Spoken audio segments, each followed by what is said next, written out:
Halo, hai, saya Nadia, kembali lagi di video Belajar Bareng Yuk. Hari ini kita akan belajar bareng tentang critical thinking atau berpikir kritis. Akhir-akhir ini kita pasti sering kan mendengar berita-berita yang belum tentu benar atau berita-berita palsu atau yang sering disebut dengan hoax. Tentu kita tidak ingin percaya dengan berita-berita yang bohong kan? Nah, oleh karena itu, kita harus mampu untuk menyaring informasi yang kita terima. Salah satu proses menyaring ini adalah dengan cara berpikir kritis.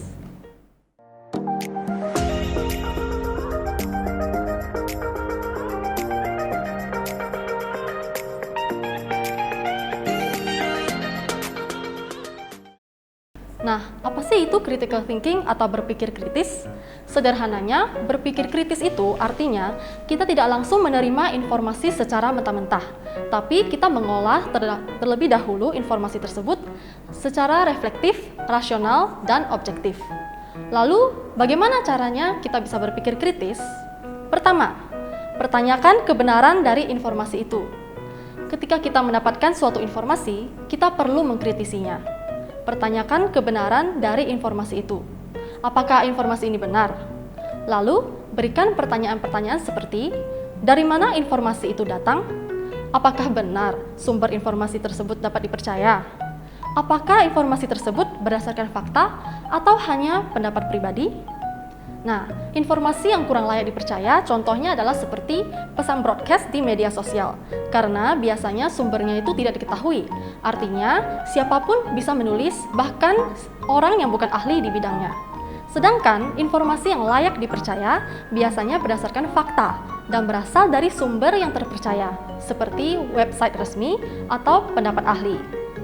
Yang kedua, mari mencari fakta daripada berasumsi. Terkadang kita punya pendapat atau pemikiran yang kita anggap benar, padahal sebenarnya kita masih belum tahu pasti kebenarannya. Inilah yang disebut dengan asumsi.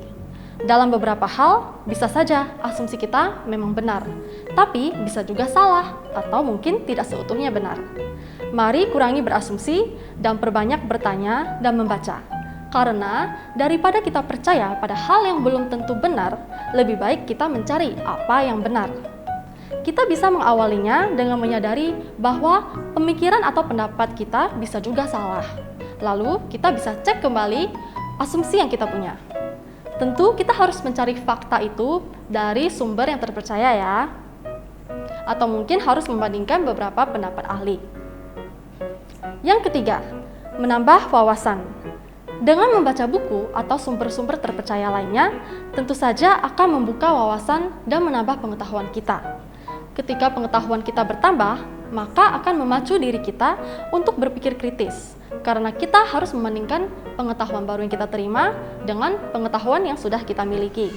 Mungkin cara-cara di atas terdengar membosankan, tidak seru. Namun, yang perlu kita ingat adalah bahwa hal-hal ini tentunya menguntungkan bagi kita. Berikut beberapa manfaat positif berpikir kritis bagi kita. Yang pertama, meningkatkan kemampuan berpikir. Berpikir kritis dapat meningkatkan kemampuan intelektual dalam menganalisa informasi dan mengolahnya dengan berbagai sumber yang ada. Selain itu, berpikir kritis juga dapat membuat kita terbiasa untuk menyampaikan ide terhadap suatu hal. Yang kedua, meningkatkan kreativitas. Berpikir kritis juga dapat membuat kita lebih kreatif dalam menanggapi sesuatu.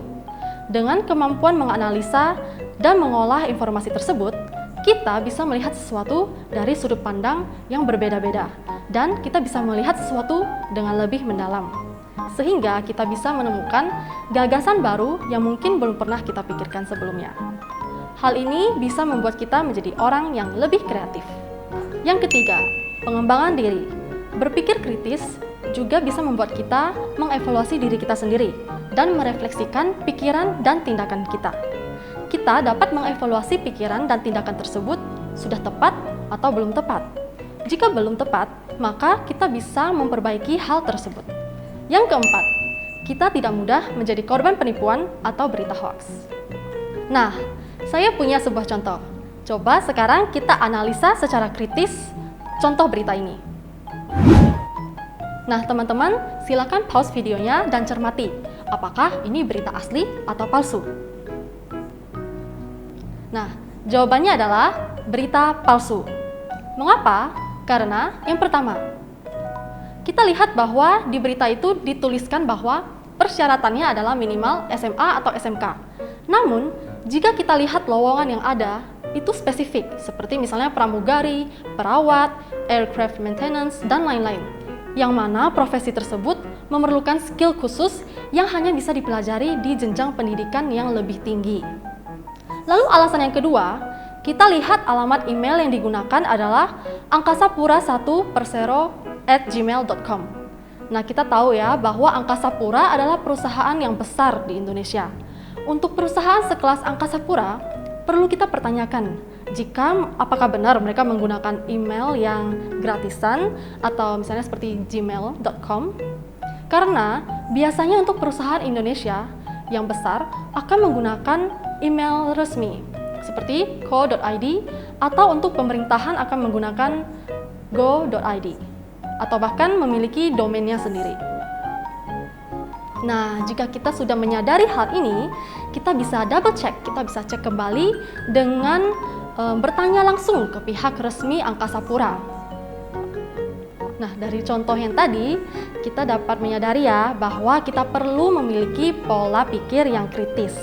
Karena jika tidak berhati-hati, maka kita dapat dengan mudah dikelabui atau ditipu oleh pihak lain. Sekian video belajar bareng yuk kali ini. Semoga video kali ini bisa bermanfaat dan bisa mendorong kita semua untuk berpikir lebih kritis. Jangan lupa untuk like, komen, dan subscribe. Dan jika ada pertanyaan, silakan tuliskan di kolom komen di bawah. Dan jangan lupa untuk tetap sehat dan bahagia. Bye!